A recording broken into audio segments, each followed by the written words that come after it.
That's right, relationships easy to get into, hard to maintain. Yes. I'll have what she's having. Heavens to Murgatroyd!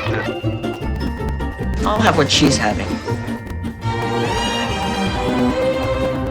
Oh my God!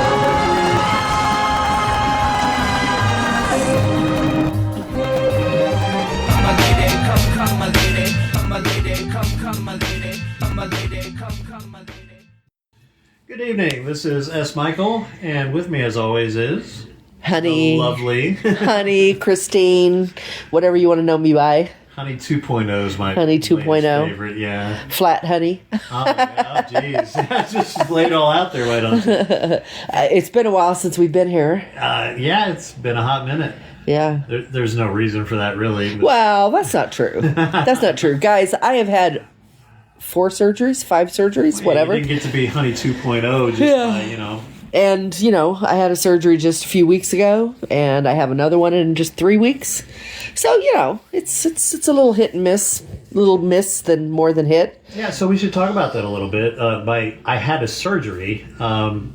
Your latest surgery was the result of corrective actions based on something that happened to you during your original surgery, which we've talked about in the past. Yeah. Having been a double mastectomy, meaning that you no longer have breasts. Correct. What had happened to you was a neurological event that caused hearing loss in your left ear, and you had a cochlear implant. What does that mean?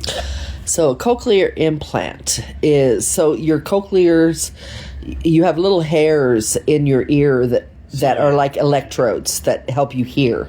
And if those die, you have no hearing. So I was deaf in my left ear because those died. And there is an implant they can put in. So what they do is they go in and they create a little pocket by drilling and taking bone and, and manufacturing a little pocket out of your skin and your tissue and your bone. And it's just above your ear, in your skull. It feels great, yeah? Yeah, it feels great. And then they take a little electrode, like a like a cable, and they fish that down through your cochlear tube.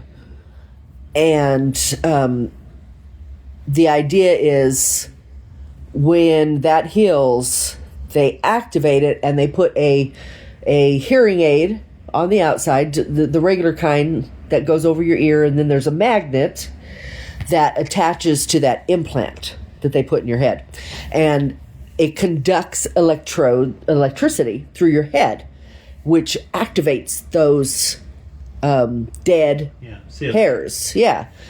So it mimics, the things that are dead, and it creates hearing in your head, and it did, and it does. But it's artificial. It's artificial to me. Yeah. It's artificial. So when you first hear it, it's robotic. It's really weird. It's very robotic. It sounds like you're listening to a distorted computer robotic voice. And when you first hear it, it's just nothing. It's just noise. Yeah, it's just noise. And then slowly, for me, it happened like 10, 15 minutes later. I started I could actually make out words. It was still robotic, but I could definitely make out words. And now I can do I have to do tests.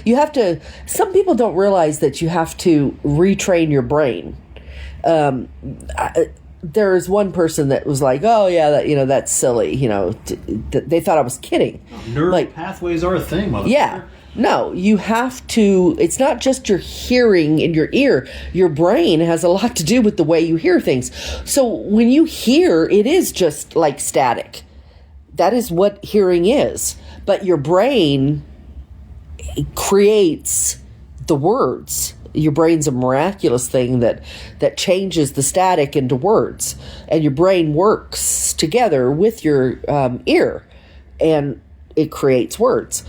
If they don't talk together properly, then you can't hear. If the vibrations hitting your eardrum don't connect to those neural pathways, right, all you hear is static. Right. Yeah. So now I have to do like these little exercises. It's like physical therapy. There's an app for that. Yeah, there's an app that I for turn on, everything, and it goes through all these tests, and it's just robotic sounds.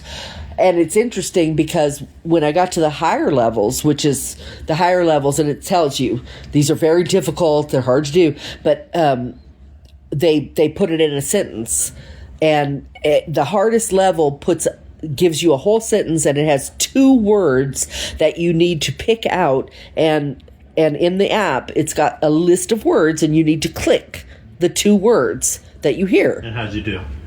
I aced the high ones. I mean, the lower ones were harder for me. Yeah. But once they started speaking in sentences, I was like, oh yeah, maybe it made it so much easier for me. And when I told the doctor that today, he was surprised. He was like, wow, that's great. He was very happy for me. He said that I'm doing very well. So anyway, that's where I'm at. I'm Well, that's where we're at. So what I want to piggyback on that, and that is all fan-fucking-tastic news. And I'm thrilled because not only do you get the joy of re-experiencing and rediscovering actual words that are reaching your ear, but I get to see that happen to you in real time. And it's a very joyful and emotional experience. The first time we came back from the hospital, like, I understood everything you just said, and I was sitting on your left side. Yeah. I bawled my eyes out. I was like, Yeah. those videos that show the little kids hearing for the first time. It's not quite as profound, but it's still like, oh my God, she can actually hear what I'm fucking saying and understand it. And then today you were watching music videos on YouTube and singing along, and you knew the words, and it's like recognizing all of the sounds that were coming at you. And I was like, oh my God, this is so fucking great. Yeah, because I was explaining to him that I could hear it through the implant. And I mean, it's a combination of, it's mostly vibrations, but it was words. I was making out the actual words, and it was very cool. Yeah, it is so exciting. So, and it's funny because every time she and I go to the hospital for one of these follow-up procedures or check-ins or whatever, I get horny every fucking time. I feel like you do too oftentimes. Yeah, it's like you sense that I'm getting that way. Well, I'll get horny. If he gets versa. horny, that's it. And for some reason, he's developed a medical fetish. It's true. Yeah, he has. I was like, and when we did the amputee episode and the mastectomy and talking about body parts missing, and people being in wheelchairs, and I was like, whatever, but it's true. And I think you and I both are this way, that we adapt to our surroundings and to whatever's going on in our lives and whoever. Yeah, we're both sexual chameleons. Yeah. Which, I mean, in one respect, I think when you have a partner that you're in love with, it's sort of, on some level, it might hurt a little bit because you feel like, well, that doesn't make you very special because they can adapt to anybody. Yeah. But, it's just... But I disagree a little bit. I'll push back against that a little bit. Yeah. I don't know that I could do that with anybody because I was with somebody for a long time that I couldn't adapt to their coldness or their... Well, that's different because they were offering you nothing. They were saying, let's just be friends. Right. Whereas I'm offering you still sex, but maybe in different ways and different things, but definitely sex still. So I think that's different. I think adaptability has its limits, though, and I think you would agree with me based on tonight's topic, because it is absolutely not in your nature to adapt to this particular fetish or kink. Yeah, that's true. That's true. I mean, I can be a little... The topic's sadism. So I can be a little sadistic if somebody really wants me to be, which I proved to myself on Chatterbait. I can be a little bit. But yeah, it's definitely not in my nature to be dominant or sadistic. I can be dominant, but usually my dominance comes out of orneriness, right? Right. Yeah, I get in a certain I think mood. A fantastic example of you being kind of compelled into that role would be the drama that you and I went through when I had wounded you in some way sexually and felt like I needed to do yes, sex. and I leaned into that very easily. And you did, but there was a breaking point for you where you felt so bad about how I felt as a result of your cruelty, which I asked you to be cruel to me. Yeah. And it played out, probably very differently than your typical dominatrix scenario where somebody really does want to be hurt by you. Yeah. That's true. Yeah, because it's just not in my nature. And you broke character, and we kissed and Yeah. made up. And I'm Right, like, fuck yeah. this shit, I'm out. Yeah. You know, but, okay, so tonight, yes, we're talking about sadism. But before we jump into that with both feet, we should talk about our actual relationship, which we talked about all the medical or some of the medical issues. Yeah, and it's been a while since we've talked to you guys. I mean, so we it's, should get a real update. Yeah. Gosh, it's probably maybe it's been coming a up couple on of 11 months. Yeah. Well, I know. I'm thinking since Oh, the last how long? time we've Yeah, been here, it's been a hot minute since we've done an episode. At yeah. least 2 months Yeah. since we've made an episode. And guys, you have to understand, we didn't do it because we're lazy or we're inconsistent or we're, bad podcasters. We did it because I have been going through serious medical issues. I actually kept up with my personal podcast, but that was once a week, and I will admit, and I'm sure Mike can back me up, it was difficult for me to make sure I got it done. And sometimes I was right down to the minute. Like sometimes I was doing it. Well, this last week I did it Friday morning, and I had to upload it myself without any editing. So I have had to work hard to make sure I got an episode a week on mine, which is Real Sex with Honey. But all our other episodes have absolutely suffered and not gotten consistency at all. So all our other podcasts have been very hit and miss. Very much. And we apologize. Yeah, but absolutely. We are totally devoted to this show. I feel like, the fact that we are so transparent and so devoted to the concept of just talking about things that nobody else wants to talk about is important, and I there's agree. evidence of that. I agree. And here's the thing that makes us different. I know there are people out there that will talk the risky shit, but we just talk. We just talk like we're sitting with you across the table having a cup of coffee and saying, I want to talk about sadism today. And we just talk bullshit. We just talk. We do not give you any clinical shit. We don't use notes. We don't hit all the bullet points. We don't do anything like that. He and I do not occasionally pull statistic out of my ass, Well, for shits and giggles. But right, but it's those not are a deep dive. but it's not anything that we have done any big research on or anything. We're not like that. This show completely follows my Real Sex with Honey. This is our lived experience. Right. I don't know what I'm trying to say, but the format. The format is what I'm trying to say. Real being the key word there. Right. You're not going to get a bunch of pontifications No, and shit. we're authentic. It's Look, just us. it's just us talking to you, Well, and it's not just us. So we had a special guest a few Yeah, months ago, no. and I want to bring up McCrupulent because he actually emailed me a couple days ago, like, how you guys doing?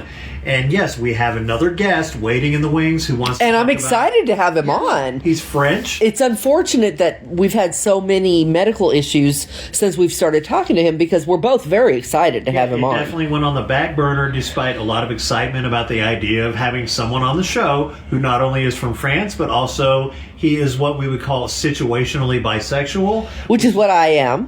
Which we haven't really delved into a whole lot. So I'm excited to have him on hopefully soon. I'm hoping that this latest episode is the beginning of a series of continued episodes, at a regular frequency. I would hope. Look, guys. Okay, in the vein of authenticity and honesty.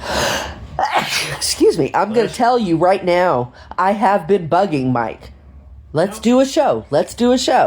And I've just been lazy and not up to well, it's not anything just else that he's been was lazy. important. He's also been extremely busy. But I have been. I mean, we have not forgotten it by any means. I've been after him for weeks now to let's do a show. And I even told him, I said, well, maybe I should just do one by myself.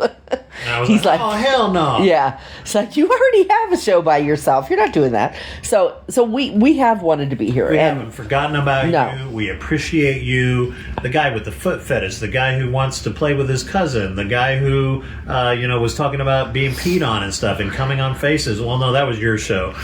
You know what I mean, though? Like, we appreciate all of you in all your freakiness because you're our people. Yeah. So, all right. our relationship. We're going to talk about our relationship. Our relationship.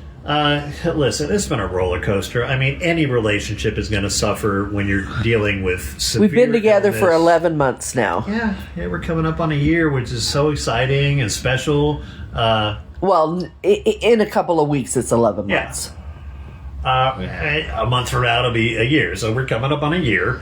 And that's a big fucking deal. And we're definitely going to celebrate.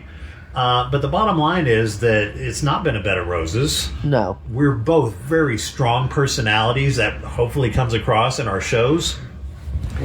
And of course, we've had the medical issues too, which I have another surgery in 3 weeks.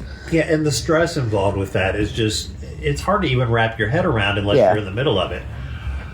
Priorities, prioritizing your person, which is what Hunny is to me,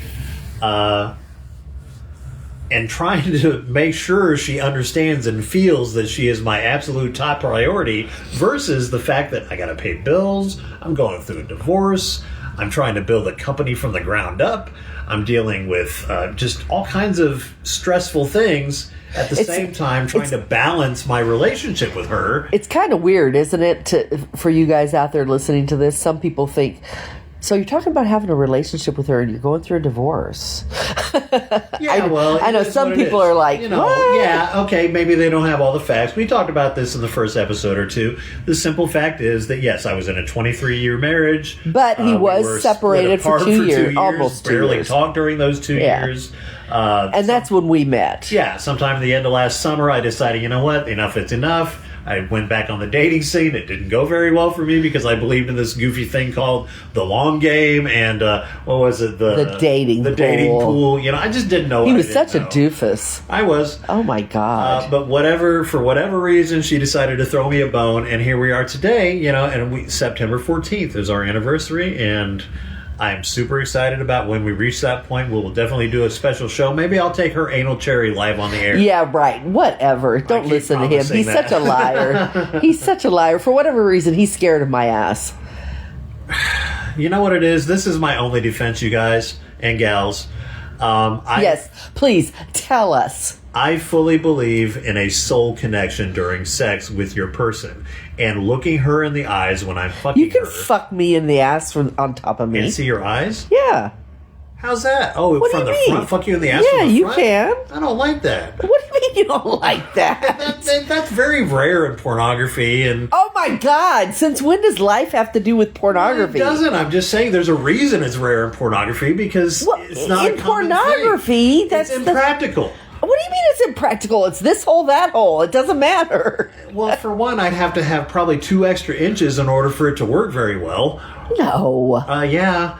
There's an ass and ass cheeks and other body parts. All you gotta do is put a pillow under my ass. All right, fellas, and ladies, please tell me put a pillow under my ass. It lifts it up. What's the difference? It's uncomfortable.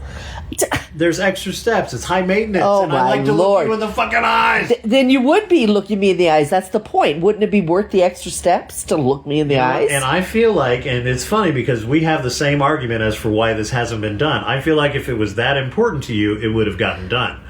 I agree. I do agree. I agree that if it was something I really wanted, it would definitely have happened. But on the other hand, playing the opposite side here, I don't like to force anybody to do anything they don't want to do.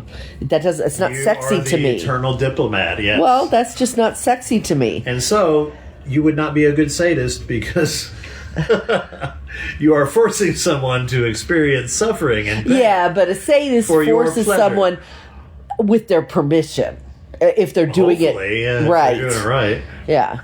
So, having said that, you're up to date on our relationship. Yeah, he still hasn't fucked my ass. We usually talk about the lifestyle, though, which we have not been involved in of course in any not. capacity whatsoever. Guys, I lost my boobs in January. I've had multiple surgeries throughout.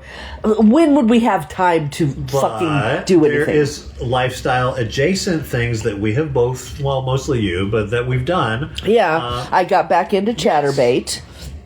Which has been fun. I haven't been there for a few weeks You went back to the old format of your show? I went back to, yes, I got rid of my co-host. Sorry.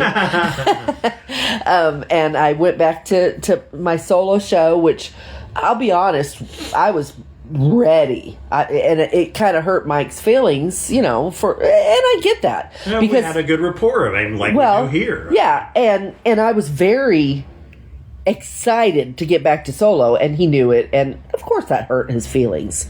But I supported her 100% and encouraged her. Because it was the right thing to do. It was the right thing to do, and I learned very quickly from the emails that I got that it was the absolute right thing to do. I started immediately getting messages from my old listeners. God, welcome back. All your hosts sucked. Yeah. They just, I knew that my listeners just did not Going like. from an X to a PG-13 was maybe not. Yeah. I think if I did a show, well, like this show, if I did an X-rated, We're a hard R. yeah, which is what I do on Real Sex with Honey. I don't hold back.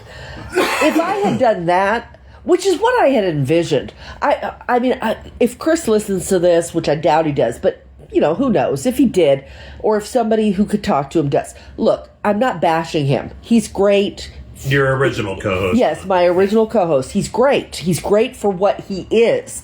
But I think I went the wrong way with going with someone like him because he was very PG, if not G. And that is just not me. And he's used not to playing to a general audience, and you can't play to a general audience outside of really PG and PG-13 at the worst. Yeah. And it was such a culture shock for my listeners that I've gotten emails from people saying, yeah, I'll be honest, because I invited them. I told them in the first few episodes, I'm like, guys, please, it's okay. Tell me you hated it. Tell me, that you're back. And I started getting emails, and guys were like, yeah, you're right. I lasted for a few episodes, and then I stopped listening. It just wasn't the same. I really hated your co-host. And I knew it was because he was very sanitized. And I was holding back, and the format was so drastically different than what I normally did. What I normally do is so it caused carefree. friction between the two of you. I mean, when you started getting very transparent and real, like you've always been with. He didn't like that. Yeah, he even said point blank, you're going to hurt my brand. Yeah, and you do not be honest with people. People don't need to know that. Yeah, so by the time I rolled around, most of the listening base was already checked out. Yeah, so yeah. It was only a matter of time. Yeah, so yeah, of course, I am back to my original, and, I am what I am, and... Look, you're an adult entertainer, and if people don't like that, they can go fuck themselves. Yeah, so I have my OnlyFans page back up. I don't really know what I'm doing with it. Today I posted, I'm like, what should I do, guys? So, I don't have any boobs. Everything else is the same. But what do I do with this page? What do you guys want to see? I could just freaking JOI everybody. I could post a video every week just JOIing everybody. What does that mean? Jerk off. Information? Jerk off. Why is it JOI? Jerk off. Inso? No JOI. Jerk off. It. Whatever. You guys know whatever what it is. JOI stands for. It's jerk off something. Jerk off. Jeez, my brain. Guys, I have cancer brain. So anyway, I could just do that. Every week I could just make a couple videos. Just fucking, videos with me and my face and my titless body, telling you how much I want to fuck you. Jerk off instructions. There you go, instructions. Thank you. Guys don't know how to do that without being instructed. No, but they like to be instructed. Yeah, they love true. to hear it. It's like, fucking stroke it harder. Okay. Eat my pussy. Yes, ma'am. It makes them come fast. And I could do that. I'm If they're happy not to an do that. edgelord. Yeah. Well, you know what? Edgelords can just take a back seat. No, fuck that. I hate edgelords. No, everybody that knows me knows I hate edgelords. Hate it. Hate. Edging is not allowed on my pages. I will break the fuck out of you. Period. I don't like it. Edging does not belong anywhere near me. I like when a man comes. I like to make a man. My greatest joy in life is making someone come fast. So It's true. it is, yeah. If I can make you come And really one of my fast, greatest shames is coming too fast. yeah, I mean, that's the problem. See, that's There just, the twain shall meet. yeah. If I can make a man come fast and he didn't mean to, oh please. That's not a praise kink, is it? Oh my lord, that is the best. And I've only had that a couple times in my entire life. Well, so the lifestyle, in terms of like going out and, meeting with other people and doing shit like that. So we've always, well, not always, but you've brought this up in your shows and we've kind of covered it a little bit in ours. You don't always necessarily have to actually go out and do shit in order to think about doing shit and talk about doing shit. Yeah, I talked about that Fantasize recently. about doing shit. Yeah. And I talked about it in terms of spicing up your life. If you are in a dead bedroom situation or even Yeah. a dead marriage is a little more difficult, but dead bedroom, definitely, you can use the lifestyle, the thought of spicing things up a little bit. Exactly. What would we do? And for us, though, it's not even that. It's just that you and I are adventurous. Obviously, we're doing a show called Taboo where we want to talk about fun, different, unusual things. But in our own sex life, it's like just variety is the spice of life. Well, how often do I say that? Yeah, like in Mike's previous relationship, he had a period of time where they did actually get As an involved. attempt to spice things Yeah, up. they actually used the lifestyle a few times. And it was because they had issues in their relationship and they were, trying to, okay, what do we do? Okay, well, let's try this. And they did. With me in my first relationship that got involved in the lifestyle, I actually, for at least 5 years, if not the whole 6 years, we were involved in the lifestyle, period. We just were. And I fucked a lot of guys and a lot of women. And how did you feel about that? Well, it was different because I never felt secure with him. I felt like he was... Unfaithful? Yes, absolutely. Having emotional or putting other people ahead of you or above you sexually and mentally. I felt like he was doing it because he wasn't satisfied with us. Yeah. And then when he wasn't with me and he'd be gone for hours on end, I felt like he was actually cheating. Yes. So that was not good. It wasn't something I ever Using wanted. lifestyle as a launch pad to be unfaithful because you're unsatisfied with someone is fucked. Right. So that caused me in my next relationship that was interested, which was my boyfriend after my divorce, this last divorce, it caused me to question his motives. Right, which his motives were wrong. They were. He was a serial cheater. He was a cheater, period. He was just a cheater. I don't even think... Do you feel like he had an infidelity kink? Yeah, I kind of feel like it was just something he did. He was married. I'm not even saying he was in love with his wife. He might have been. No, I don't think he was in love. But love his wife, I think he probably did. I think he was probably fine with his marriage. Now, that's not something I knew when I got with him. Not at all. I wouldn't have got with him. But I do, in the end, I do believe he was actually fine with his marriage. I don't think he ever intended on getting a divorce. And I think that the affairs were his kink. And with me, he found somebody, and it was something new. It wasn't just an affair. It was a woman who was interested in the lifestyle. So that added a whole new layer to things. So we got very involved with being on SLS and AFF. And we had profiles, and we met a few people, and we would have ended up being with a couple. Except it's really funny, very funny that when we went to meet them, we were having lunch with them at a bar at the beach, and we hit it off, and we would have went back to their place, and I know we would have fucked, except I started my period, and.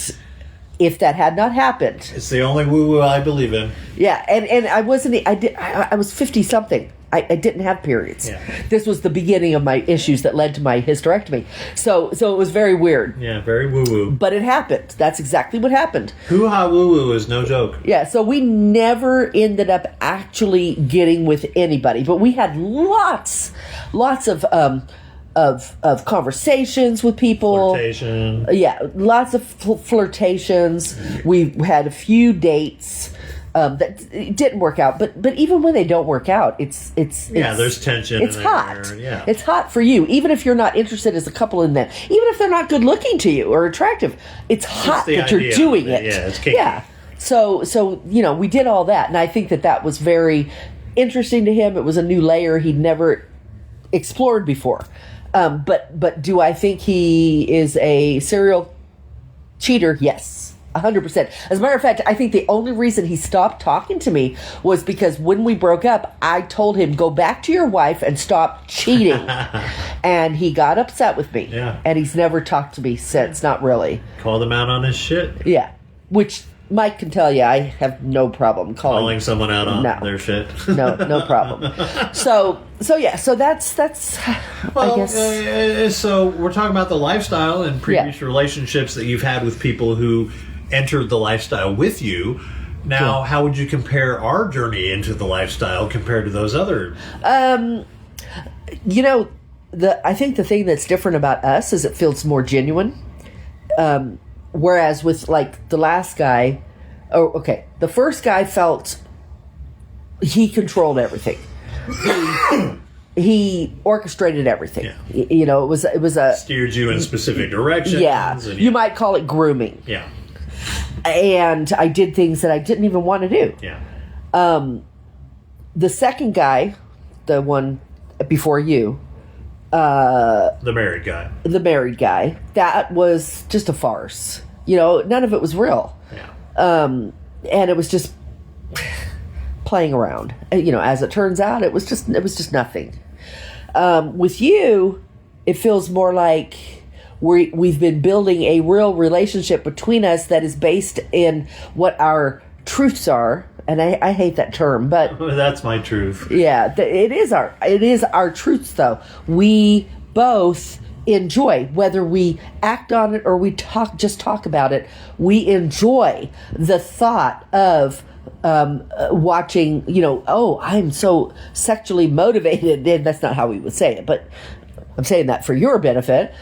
Sexually motivated to see you fuck another guy, or see you fuck another woman, or see another woman sit on your face, or, you know, or whatever.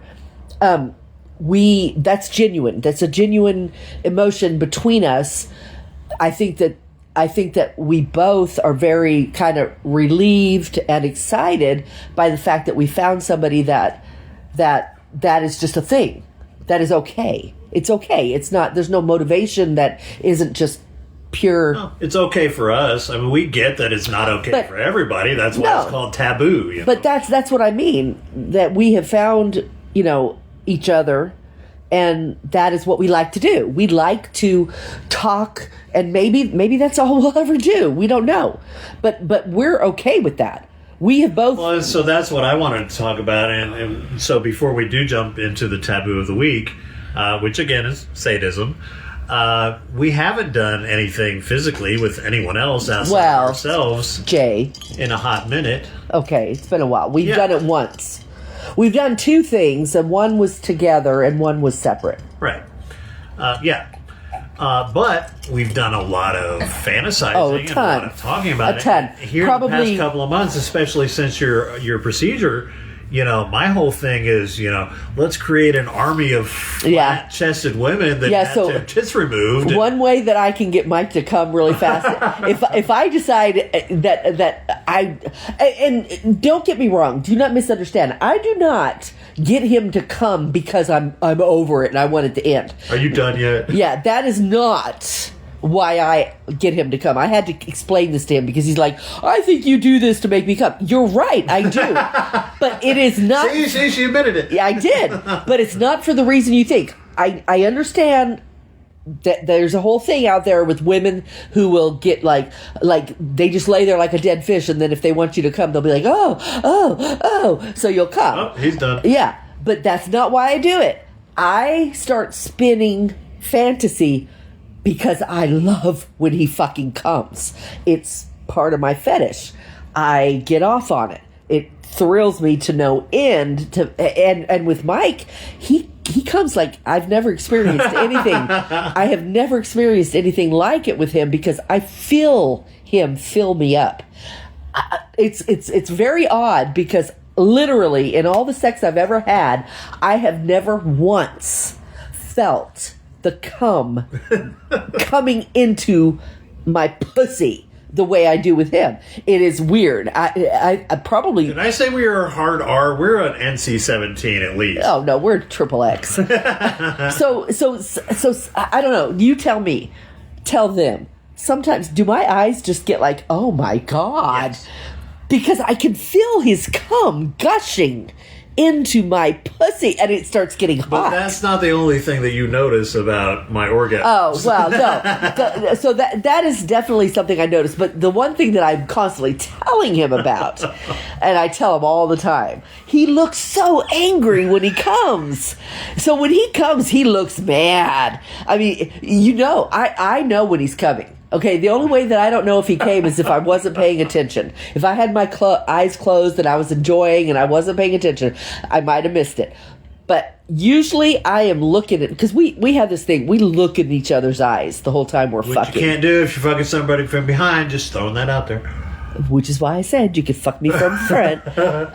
But so he looks mad. He looks fucking pissed. He gets so mad when he's gonna come. Why do you get so mad when you're coming? The same reason that I know why. The same reason that most men say, "Oh fuck," or "Oh shit." It doesn't matter how long he fucks. It doesn't matter. We could fuck for 30 minutes straight. He could be chafing, and he's still gonna get pissed off when he comes because it's over, right? Yes. Yes. I always talk about the sexual plateau versus the climax.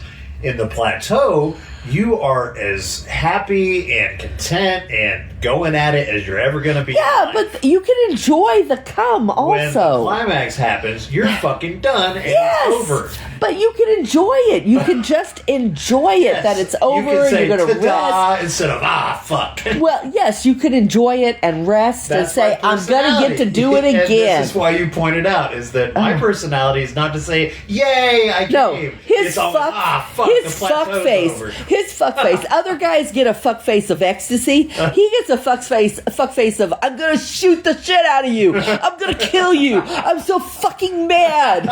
It's crazy how mad he Perhaps gets. I have a bit of a sadistic streak.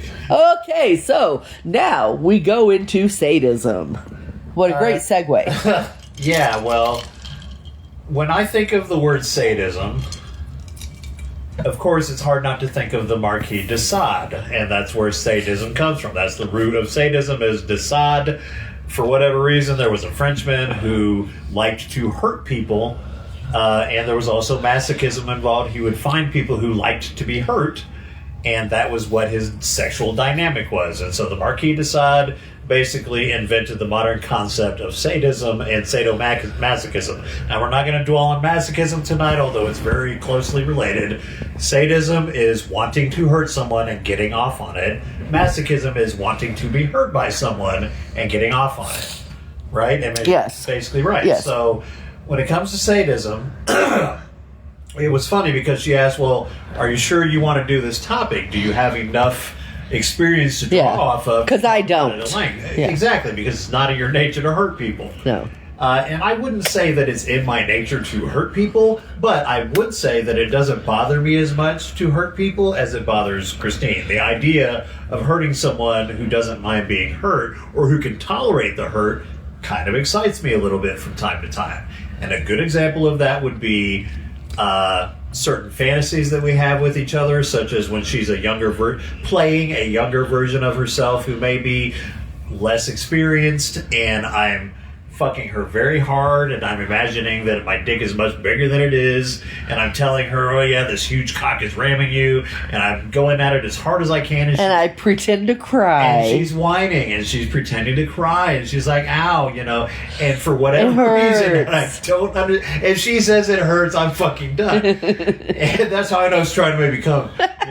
It's like, I don't know what it is. Maybe I am... Well, he does have a bit of a control thing.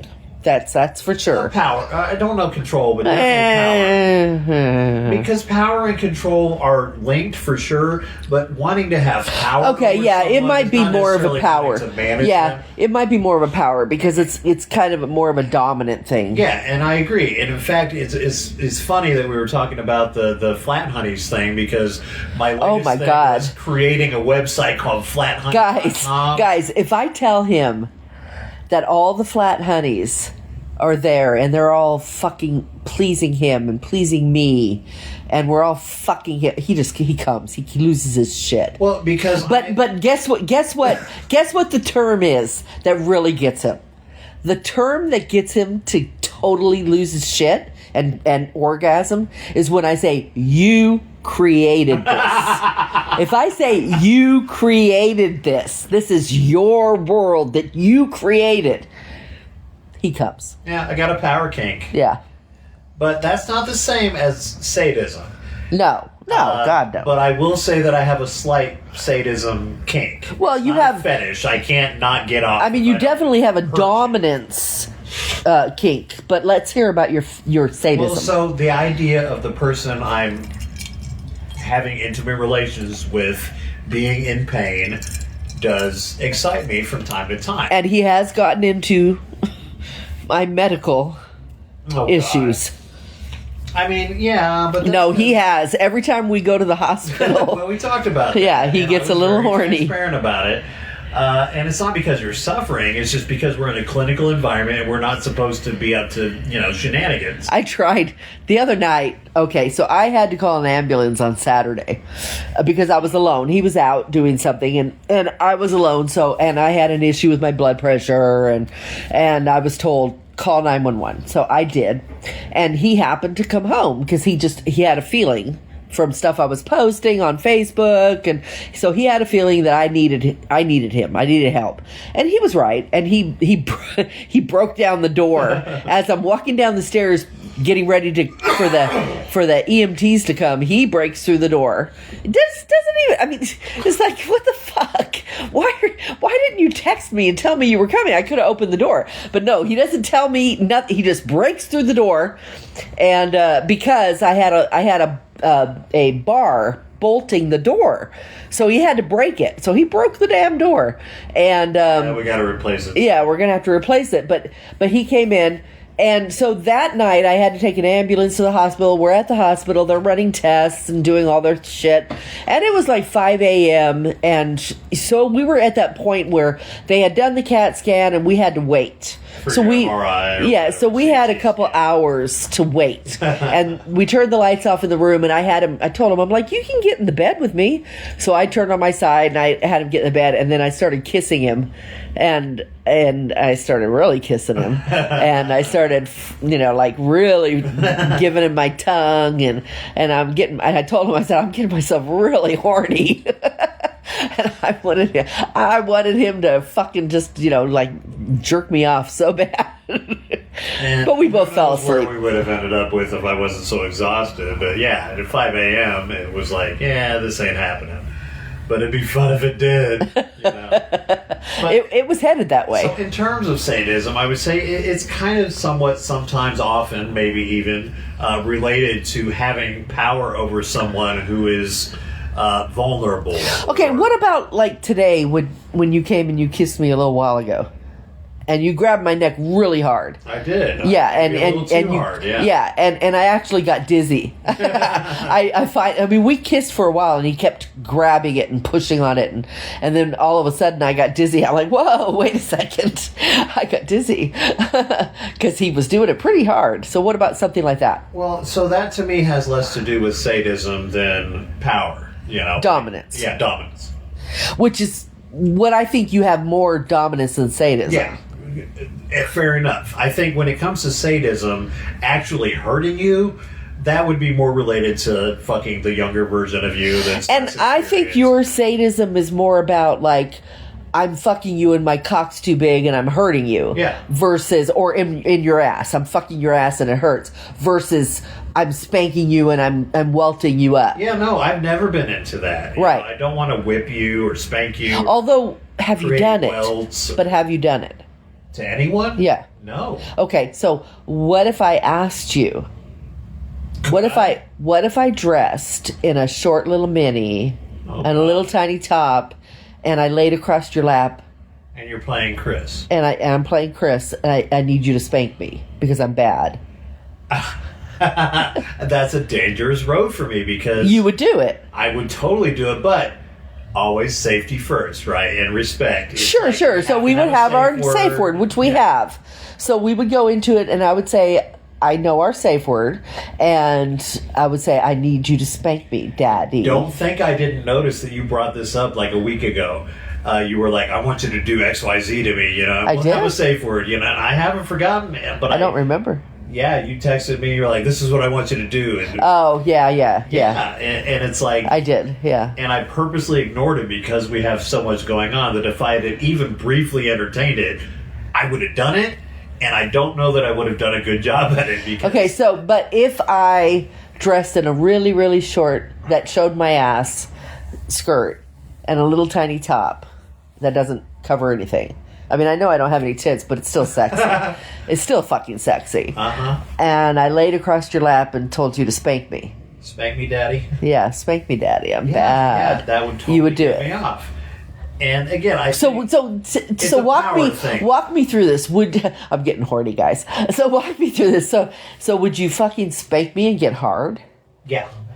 Would you spank me, get hard, and then just like throw me down and fuck me? Yes. Would you maybe fuck me from behind? Yeah. Oh God, he does not, guys. He does not fuck me from behind.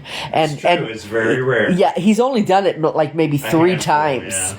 In our relationship, and every time he's been, I know he's uncomfortable. He doesn't like it. If he lost his shit and he Couldn't fucking, help myself, yeah, if he just couldn't help rammed you himself from and he behind. fucked me from behind and he came, that would, oh my God. Is that a challenge? Oh my God. I'm just telling you, I would lose my shit. Well, and so that's the thing about sadism is that I've never been able to quite fully wrap my head around it. I get the whole power and control thing because, yeah, I get excited about having power and Okay. controlling this situation, and I'm dominating All right. my woman. Have But you- actually hurting somebody for the Well, sake of hurting them? Okay. And I hear you. The closest thing I can think of is fucking a younger version of you that's whatever. Okay, I hear what you're saying, and along the lines of what you're saying, and I'm sure that the audience would agree. You're what you're stating. If we had to categorize it, you're talking about a vanilla side of sadism. Yeah. So, with that in mind, have you watched 50 Shades of Grey? No interest. Okay, we are going to watch it because, and I felt the same way. I did not. It was probably around for 10 years before I watched it. And when I watched it, I thought, why the fuck haven't I watched this?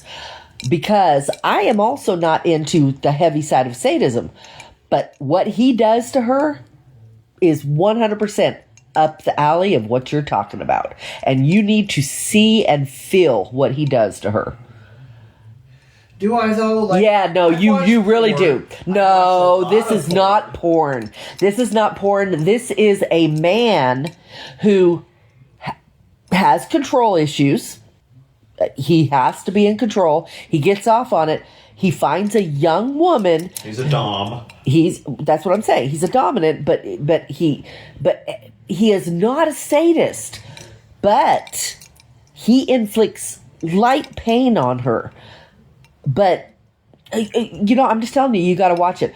I am telling you 100%. I had the same feelings about it that you do. I can tell by the way you're acting. Yeah, because it's so mainstream. That's It's like- right. It's like And I was people Walmart, would it's like yes, avoid people Titanic, you yes, know? people would say to me, "Oh, have you seen 50 Shades?" I'm like that. Oh, fuck no. Fuck no. But then Have you read a Hallmark card? You know? well, but then I watched it, and I don't even know why I watched it, but once I did, I was like, "Are you kidding me? This is not at all what I thought that it was." It actually is the kind of sadism, if you will, that I am 100% into. Okay. So having said that, wouldn't you want to watch it if I'm saying it's something I'm into? Yeah, and listen, I'm not so arrogant that I think that anything that everybody else enjoys can't be good, right? I'm a big Yeah, Aerosmith because this isn't about everybody else. This is about me, somebody who didn't want to watch it, felt the same way as you. Yeah. I watched it and then I was turned on by it. I'm like, oh my Oh, God, yeah, but I you're wish. You. I mean, come on. Excuse me? You're hypersexual. It would be No. difficult for a hypersexual I've person watched- not to be excited Oh, wait by a minute. something Wait a minute. Wait a minute. dedicated Wait to a minute. dark Wait a side minute. of Wait a- sexuality. Wait a minute. I have watched lots of sadistic porn and I haven't been turned on by any of it. Well, Interested, okay. yes. There's a story involved, though, with 50 Shades of Grey, and so Nah, that's it your wasn't sapio the- side seeping No. in as well. No. I mean, okay, I'm not going to deny that, but that isn't. No. what interested me about it and what caught me off guard was my interest in the sadist side of it, because I didn't realize that there are different levels of sadism, which we're talking about, and how sexual and romantic and fucking hot it can be, even though it was a borderline dominant sadist, you know? But I think you just hit the nail on the head. There's such a fine line between dominating someone and purposely hurting them and getting off on the pain and he didn't suffering. He did not hurt her like to, inflict pain. It was more of a... But that's what sadism, actual sadism This was sadistic, but I would say it was on the very low end. If you had a spectrum of sadism, it was on the very low end. It was where dominance crosses over to sadism. It was right there, meshed in. So Which is good. I mean, that's what makes it palatable enough for a wide audience. I get that. Because I'm not into sadism. So when I saw this, I'm like, oh, that is so fucking hot. He has a room filled with things that can harm me, that could slap me, that could cause welts, that could definitely cause pain. But he was so fucking romantic and into her, and obviously sexually turned on by her, and yet he still used these things. And he's like, I don't know. I'm just telling you, we got to watch it. Listen, I get it, and I'll tell you why I get it. Because I love Hellraiser and Hellraiser 2. And the whole concept. I love Hellraiser, but there is no comparison. But yes. But just the concept itself. I'm not talking about the story or the love or any of that. Just the idea that hurting someone can make pleasure for the person doing the hurting. Okay. That's what sadism is. So Hellraiser tapped you into realizing that pain can actually connect love. Yeah, and it's funny because oftentimes when you say, oh, it hurts, but it's a good kind of pain. And I get that. So what I'm suggesting, and I think I'm totally onto something here because of what you're saying about Hellraiser. If you could find that in Hellraiser, what you would find in 50 Shades, and I'm really just talking about the original 50 Shades. The other two are just stupid. Although I did watch them. But the first one, what you will find there, I think, is a very palatable sampling of a little sadism thrown in with a lot of dominance. Okay. And it's sexy and it's hot. And see, at this point, I'm like, well, now I gotta fucking watch it. Because when clearly she's turned on by it, so why wouldn't I? When I watched it, I was like, whoa, I never thought I'd be turned on by that, but that is fucking hot. If I could find a man that would treat me like that, oh my God, that's hot. Fuck me, I'm chopped liver. Well, no, you're not chopped liver. You got to watch it, though. Okay. Yeah, so, anyway, okay, so moving on. So have you ever gotten off on causing pain to someone? Mental, but not physical. Okay. I have done no physical. So... what did that look like to you? Mental? In general, yeah. So when it first happened, so I was on Chatterbait, and I always had guys coming into a private conversation. Small penis humiliation. That's what I finally did, was the small penis humiliation. But I had a lot of guys coming in all the time in privates asking me to, mentally hurt them in different ways, and I wouldn't. The N-word. Huh? Call me the N-word. Yeah, exactly. Yes. You gotta draw the line somewhere. Yeah, and I wouldn't do that. So, but then there was this one guy, Mike. His name was Mike. And... we are many. Yeah, very many. It's the most common name in America. Yeah. Come on. He was very persistent. And he kept telling me, you can do it, you can do it. I know you'd be great at it. So I finally opened up, and I'm like, all right, explain to me what I need to do. And he explained, and this was the small penis humiliation. He just told me, he's like, I have a small penis. I need you to tell me that it's small, that it's inadequate, that other men are better, that you want other men, that other men can satisfy, along those lines. And so I started doing it, and when I first started, of course, I was clunky and, and I didn't know what to say. You gotta tell me what to say or I ain't going to say it right. And Mike knows, because every single fantasy we have ever... you. Yes. Yeah. And I told him, so the first time I do a fantasy, you need to spell it out for me. And I will emulate exactly what you're telling me, and then from then on, I will run with it. And we've done that. Yeah. Many times with many different Oh fantasies. yeah. And I am really good, and I think he knows now. Anything he wants, he's just got to coach Spell it me. out. Just coach me, tell me what to say, and then and I will. My mind will just run with it once I understand what he wants. Occasionally, And she doesn't always get it right the first time, you know. Well, that happened more so in the beginning. Yeah. I don't think it happens so much anymore, but I mean, it probably could, especially if we tried something new. But I don't have a problem saying, I don't know what to say. I don't know what to say, which I hate because we're fucking, you know, and it's like, hello. But that's what this guy did. He just told me, you know, no, say this, and he coached me through it, and then he didn't have to coach me anymore. Every time we talked, and he told me, he said, you are the absolute best. He said, I can, which of course to him was very good because I could get him off in under 5 minutes. He paid per minute. The fact that incentivizes him to the get fact off that I quickly, could get him off under 5 minutes. Amount of money. Yeah. So he would always call me and he would tell me whatever he'd been up to lately because he was always hiring escorts. And he even wanted to hire an escort to come down and fuck me so that I could tell him about it. And he asked me, would you do it? You know, and I'm like, you know, so he didn't do it because I wasn't quite sure about that. I'm like, I'd rather you just spend the money on me.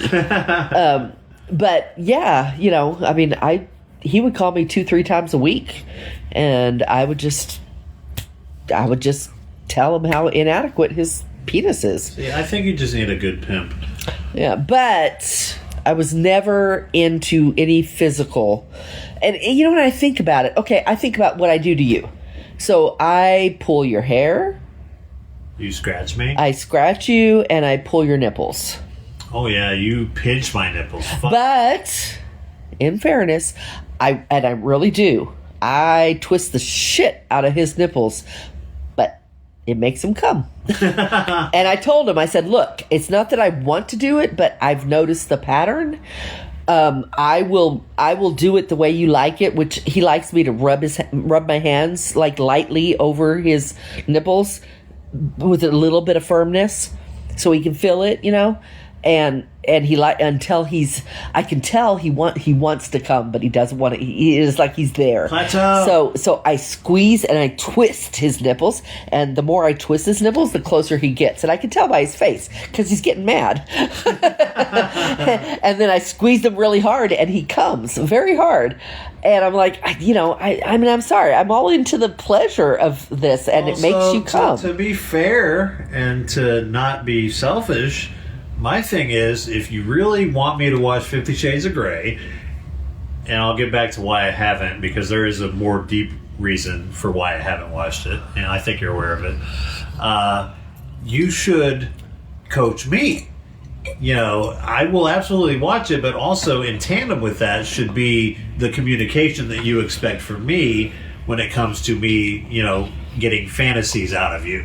Wait, I don't understand at all what you're saying. Okay, so basically you should tell me what you want. Squeeze my neck. You know, fuck me in the ass really hard. Have I not been clear so far? Have I failed you in any of those respects? Well, yeah, somewhat. Well, I'm just saying, I mean, I feel like you're... So you're not necessarily saying I haven't done it up till now. You're saying if I want you to do anything more, I need to tell you. Yeah, you're saying watch a movie and get some ideas, and what I'm saying is that's fine, and I'm cool with that, but also tell me exactly what you want. You know, tell me what it was about the fucking movie that's going to get you off. I would. I'd be like, oh, see that? I love that. I love that would be new, because you don't typically coach me on anything, you know? I haven't had to. Right. And if we watched that, I would, because it would, you know, I would definitely be all about telling you about what turns me on. Hey, guess what we're watching tomorrow? Tonight. Ah. As soon as we're done here. I'm not going to argue. I'll lose the argument. And I don't like to lose. You know that about me. Yeah, whatever. Well, listen, so sadism, again, it's hard for me to wrap my head around it because while I get the power and the control and the dominance, what I don't get is enjoying causing pain in someone else. What about receiving? That's masochism, and that's a different show. Sadism, I mean, God, I don't think it's, well, maybe I'm just not like a lot of other humans where Well, I mean, it's come on. in my nature to hurt people. No, look, it's not even about that. It's a fetish. It's a thing that somebody is into. It's their fetish. It's their kink. It's their thing. Well, so watching porn, and we brought up porn several times, but not delved into the specifics of it. I have watched BDSM. You know, I've watched ball torture, you know, where a woman is wearing stiletto heels and stepping on a man's Yeah, that's testicles. horrible. You know, and the guy who's having it done to him, he's a masochist.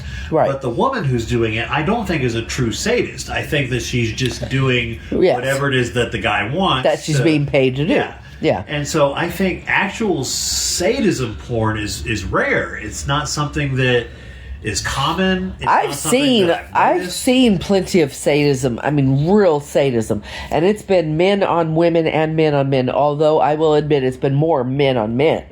But whoa, there is some sadistic shit out there. There's penal porn, which is the amalgamation of causing pain through anal sex. Yeah, and that's very common. and I will admit, I have a little. Well, I did. I don't anymore, but I did before I met you. Have a thing about. I would search porn that was like my keywords would be. What would it be? It would be like first time getting anal, or you know, it would be extreme keywords to painful anal. You know. Yeah, and usually it was a man on man. So when I realized that it was more man on man, I'm ashamed to admit I'm slightly homophobic. Because, you know, I was molested by guys as a kid. Okay, but the thing is, I just wanted to see, for whatever reason, I wanted to see people being fucked anally. I think that has more to do with dominance and domination. But see, that's what I'm saying. What would cause me to want, like, when I realized there was more man on man porn, I just stopped the keywords I was doing, and I started doing, fucking him for the first time, fucking his ass for the first time. So I made it more gay. Okay. So when we're talking about porn searches, I have typed in crying wife, crying anal, because if a woman is crying, that means she's in pain, some sort of pain, whether it's emotional or physical. It could be I'm the same way. I am the same way. I get off. Well, I used to. I haven't done it since we've been together, but before I would get off. I would search anything crying anal. Yes, that was it hurt him so bad. It was his first time. It was horrible. It was terrible. It was whatever. Instantly regrets. That's a good one. Yeah, I never did that. Again, it was all about pain and anal, and it was always anal too. It was always anal. That's usually how it goes. Yeah, because that was the most painful. I keep returning to the concept of domination and power and control versus the joy of causing pain in others.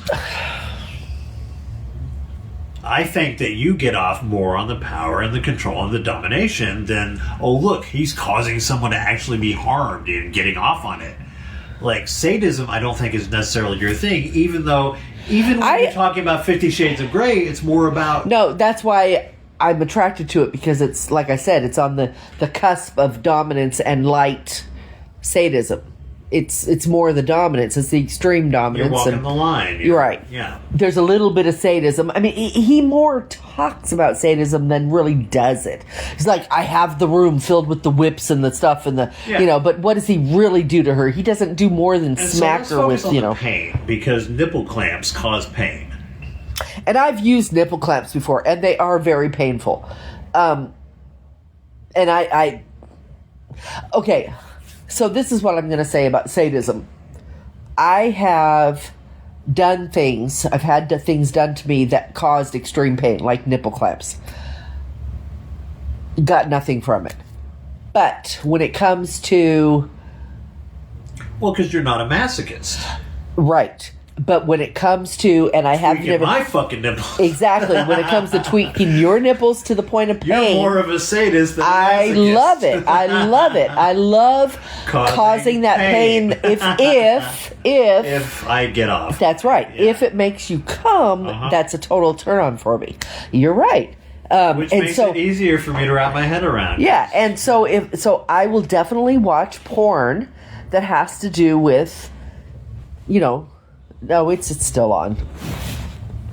It's still on.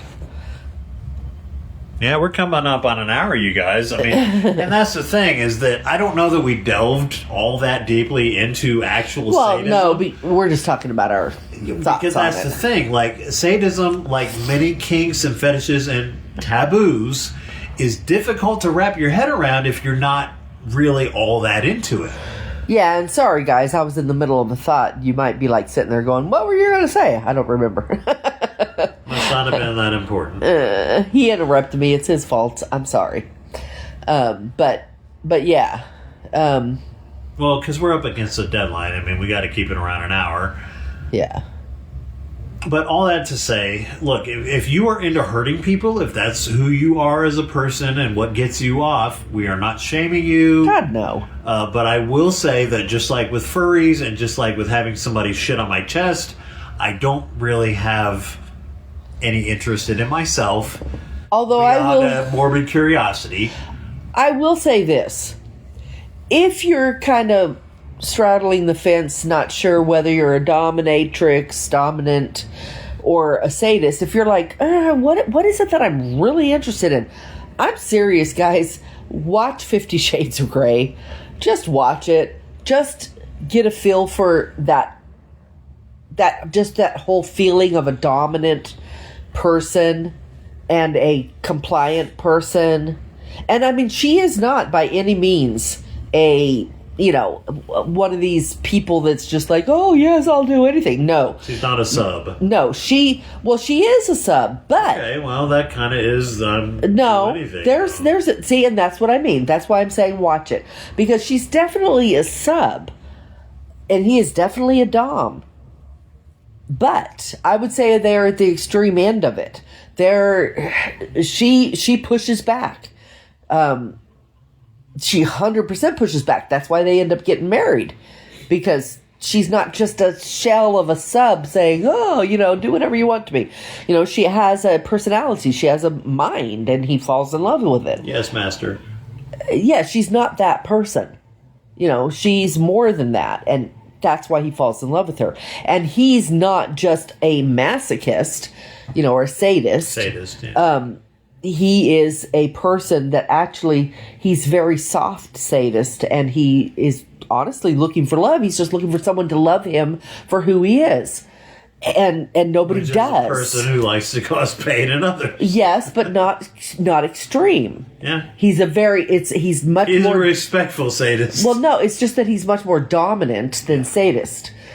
He's on the low end of sadism and the high end of dominance. And I'm excited to check it out, if not only to start implementing some of those, concepts into our own life, sex life. So before we end the show, I should tell everyone why it is that I have avoided 50 Shades of Grey. And it's not just because I feel like it's kind of the Walmart of, erotic films. It's because I'm aware of the fact that 50 Shades of Grey was originally Twilight fan fiction. And as a horror podcaster who talks about scary movies and vampires and werewolves on a regular basis, Twilight was like the cringy version of that. Yeah, and you know what? Even so, Twilight was another thing that I refused to watch for that reason. And then I got pneumonia in 2010, and I was alone, and nobody was around for days on end because everybody was working. And I watched fucking Twilight because I wanted to watch something. I watched True Blood first, and I got through it. Oh, I love True Blood. I loved it too. But then I had nothing, and I still wanted to watch something, and Twilight was it. And so I bit the fucking bullet, and I watched it. And I was not happy about it, but I fucking watched it. And I ended up liking it. I can't say I loved it, but I liked it. And I'm with you there. I will concede that I also against all odds, enjoyed the shit out of Twilight. I watched all 6 movies. I did too. I read all the books. Yeah. And I was upset at the ending, you know. I'm like, oh, it's over, and you know, I oh. fucking loved True Blood, and one of the biggest reasons I love True Blood is because there's a fantastic scene, and I can't remember if it's season 1, 2, or 3, but it was one of the early seasons where one of the vampires is fucking the shit out of a woman. One of the male vampires is fucking the shit out of a woman, and because he's supernatural, he's able to fuck her like so fucking intensely that it's like, oh my god, like nobody can move that quickly. And like he's hurting her and she's hurting and Yeah, like it's hyper fast. yeah, and it was like, holy shit. And that got me off. Like I got a cheap thrill from that because listen, everybody's a little bit sadistic. You know, and don't lie, you know, we all like causing pain in others a little bit. Even if you're just trolling somebody online. Even if you say something snarky to somebody that you know is going to have hurt feelings because of what you said, you still kind of get off a little bit. It's a cheap thrill that you said I don't know something. that it's sexual, but No, you know. but it's a cheap thrill. And so a sexual thrill is not all that different from a intellectual thrill. It is to me. It's all the same wiring, though. It's why when you take aspirin for pain, you can also take aspirin for grief and get relief. You know, it's all very similarly related wiring in your fucking brain. I know you guys don't agree with this shit, but you know, whatever. Look, the bottom line is that you can agree or disagree or agree to disagree. Everybody likes hurting other people. That's sad. A little bit. Oh. You ever hear that That's song? horrible. Everybody's a little bit You know, racist. I believe him, though. I believe him 100% because every fucking time he gets butthurt towards me, he lashes out and says the meanest shit to me. He'll say anything as long as he thinks it's going to strike me and hurt me. Whether it's true or not, he says it. So, I know you believe that. I don't know that I believe that. That everybody's a little bit Yeah. sadistic Yeah. and that everybody's capable of enjoying the fact that they hurt someone. Yeah, I don't know that. I mean, I know that So I you're saying used to you've be never that made way. a comment No, I towards know I someone used to knowing be. that you would hurt them. I used to be that way when I was immature. I don't think I do that anymore. Well, I certainly would agree with you that you probably don't do it on purpose. But I think that as human beings, we know what causes pain in others because we know what hurts us. I don't think I do anymore. I spend so much time concerned. Trying not to hurt others. Well, just Yeah. being so concerned about other people's That's emotions. true. Which is funny. That's how And we you started know the show. that I'm that way. That's how we started the show, was that this is not going to be a great topic for you other than, you know, your experiences with observing sadism, because it really is not in But your it nature is to hurt others. very true. It's very true that people inherently know your weakness and exploit it when especially when they're upset with you. 100%. So that is a form of sadism right there. And so is teasing someone. It's the lowest form, but it is definitely a form of sadism. You know that you're causing pain in them. Now, there is an interesting thought because I definitely tease. And now I don't tease like I used to tease, like my family teases. My family are... You don't cross over into bullying. I don't. I used to. In the name of, oh, it's just fun. It's just teasing. I'm just joking. Yeah, I'm just playing. But I don't do that anymore. I mean, you know, I'm too old for that You've shit. reached emotional maturity. Yeah, I understand that it's all, you know, it's to cause pain. But I know people tease and people say things because they have latched onto your weakness and they exploit it. So whether it's sexual or whether it's social, it is predominantly happening. Absolutely. Because we're all human. Right. And even though I don't do it to a great extent, only because I am my age and I have learned. And that's your personality. Yeah. But it's not that I haven't never done it. It's just that I've gotten to a point where I don't do it because I'm aware. It's something people do. But it's funny how the older you get, the more profound the golden rule becomes. Treat others as you would have them treat you. Don't treat others as you would not like to be treated. You know, that's the inverse of the golden rule. And I feel like we get more conservative and more protective of our peace and other people's peace as we get older, because 100%. there's not much time left, we realize 100%. that, 100%. I spend more time now just saying no. No, we're not doing that. But not everybody's like that. Some people get worse as they get older. Some people, openly admit, I like hurting other people, No, that's true. That is true. But it's rare and it's strange. Like, I don't know that it's actually rare. I don't know that it's rare. Grumpy old man is not a grumpy old man for no reason. That is not, I'm like purposely trying to hurt you. It's that I want you to see things my way. It's power and control. Well, yeah. I mean, put it in context. I'm not saying that there are a lot of people out there saying, I want to hurt that person. I want to hurt someone every day. But I am saying that there are a lot of older people who get to, especially men, but there's plenty of women too, who get to a point in their 60s and 70s where they're like the get off my lawn kind of person.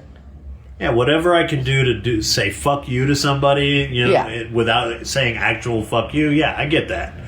Because they've never reconciled their pain.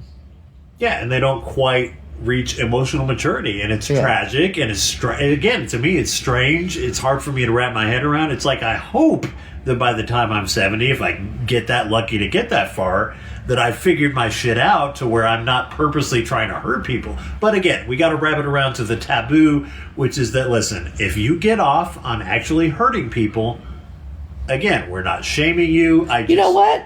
If you do, own it. Yeah. And find a partner who likes it. And just be safe, for fuck's sake. Yeah, have a safe word. And it's that simple, really. Yeah. As long as you respect it. We have a safe word. We've never really had to use it. But if we got into a situation where we were, doing this type of thing. Pulled out the safe word, like, okay, yeah, we would use it, That's all you need to do. And go for it. Do it. Yeah, that's our takeaway. So, as always, best of luck to you in all of your sexual adventures. Until next time. Well, and if you want to hear more on sexual things, please listen to Real Sex with Honey. That's a podcast. Just search Real Sex with Honey, and you'll find me. I'm on every platform. Hunny. Yes, Hunny. That's me, Honey. Real Sex with Honey. And again, until next time, yes, best of luck to you in all of your sexual adventures. And good night. Until next time.